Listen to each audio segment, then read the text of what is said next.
What's going on, everybody? Welcome back to another video. Today we are doing a new product review. Yes, new. So a little bit of a product review slash kind of comparison, but the item we're really looking at is the new Wilson D7 forged iron. Not specced out to us at all. No, not at all. We got this, so we just, 1611, we just got our account with them, so we want to check it out. We had a couple members that asked about it, so we got it set up.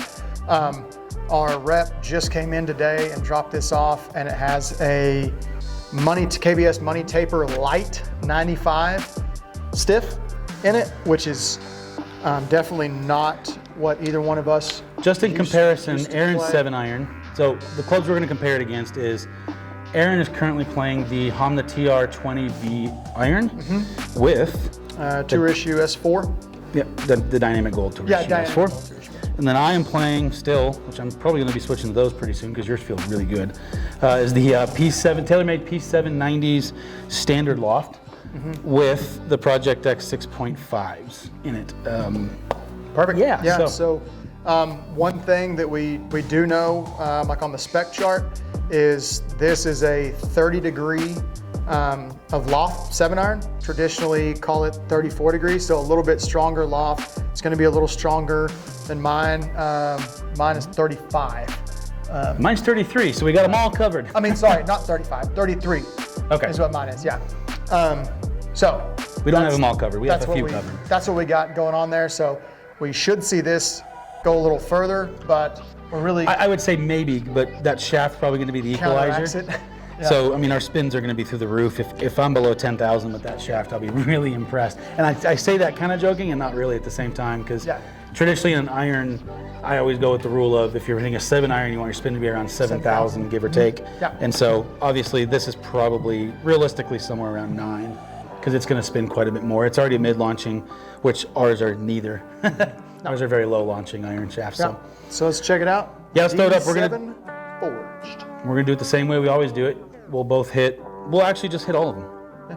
We'll just do a little 3-5 swing each, and See what we got? yeah, Cool. we'll just start doing that. Because that way we get some bass lines. All right. So this is me. Hanma Hi, me. TR20V. This is their forge. This isn't their blade. This is their one step up Yeah, from. this is gonna be the most traditional Muscleback. gamer Yeah. club that we've got in the bag.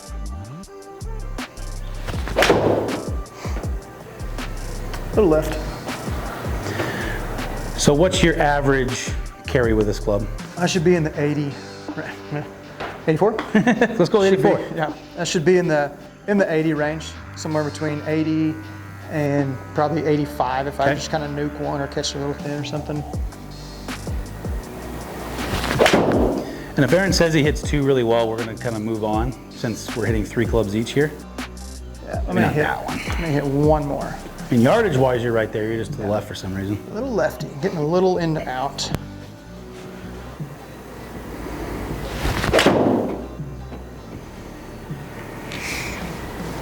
Yep, Not bad though. that's basically what I see. So 184 to 186. Yep. You've hit my club before, but See if we got her. P790.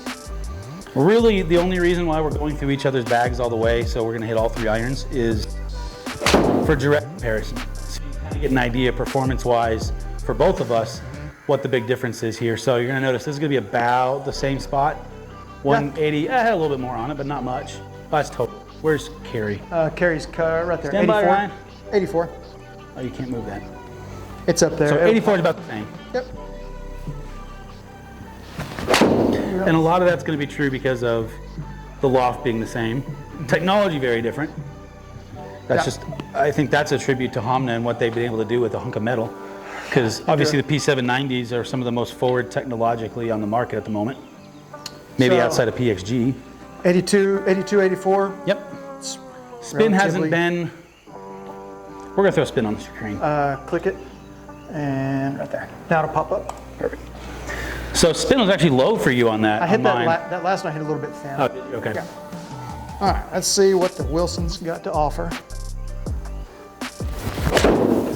Ooh, I left that out right. Obviously. I can I can feel that head hanging back there. We're gonna try and take that with a grain of salt, obviously.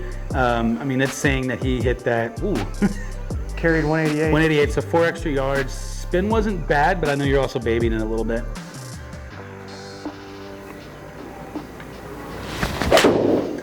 So how's that look, Aaron, with the dress? And I mean, it looks good. It's a little bit thicker a little thicker top line. all there. If Nothing wrong with that. pretty good one. Aaron's switching again.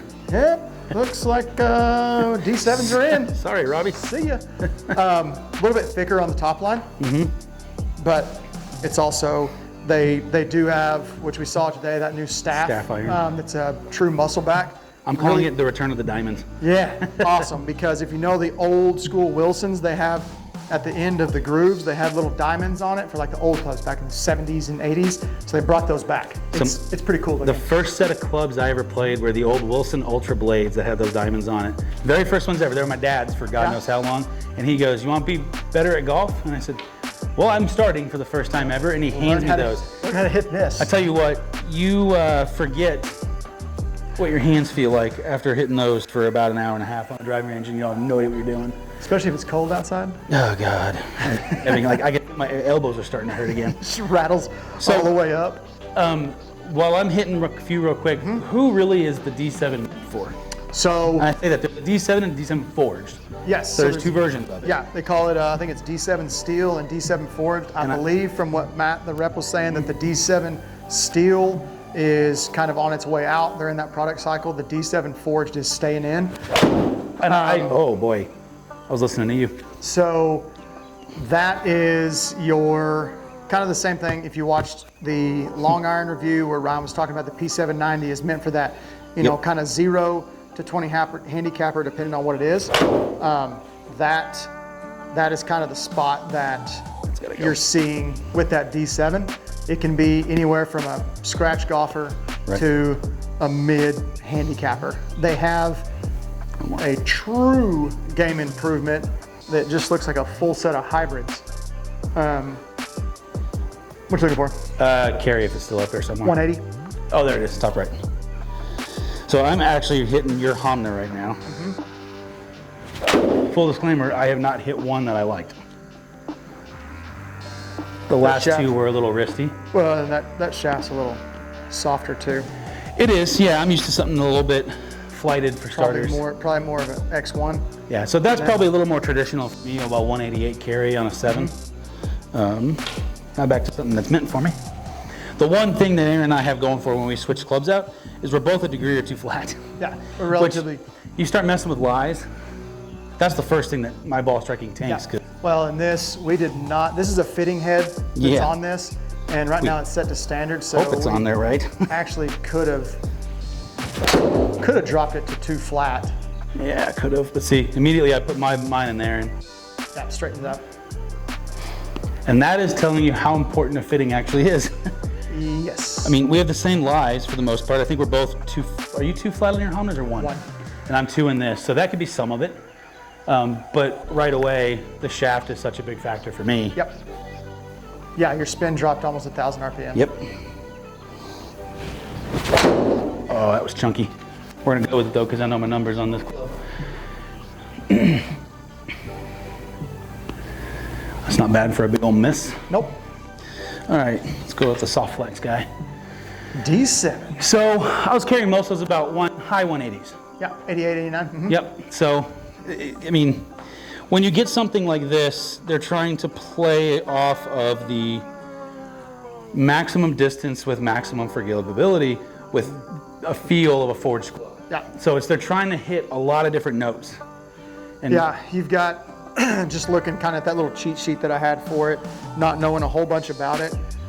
Forged face, definitely. Back of it, it's got a weight that sits kind of low in the back. And they've got some chambers and pockets and holes and different things back there.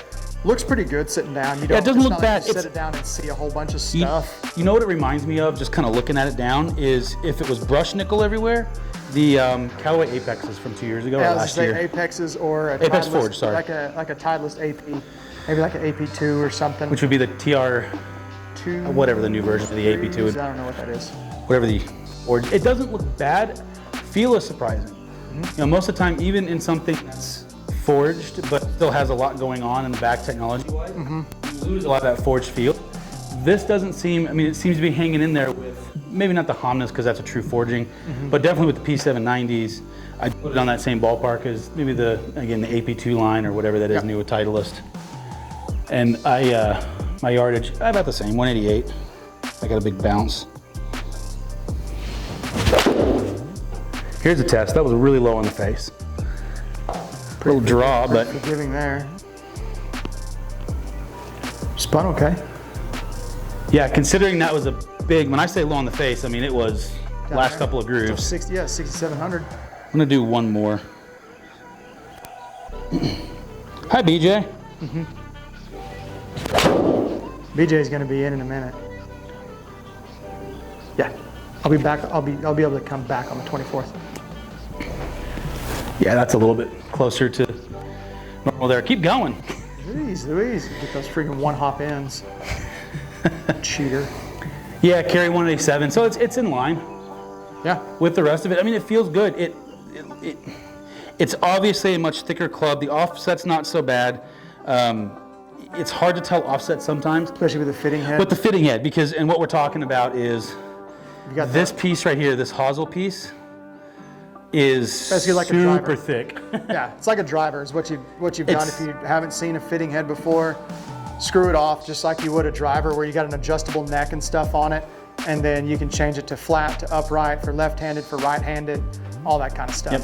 But it does make seeing any offset a little harder sometimes. Yeah. Great for fitting purposes, but it's not exactly what the club will look like. It will come in with a slightly skinnier hosel and a way skinnier. Yeah, ferrule on it. Slightly, yeah, sorry.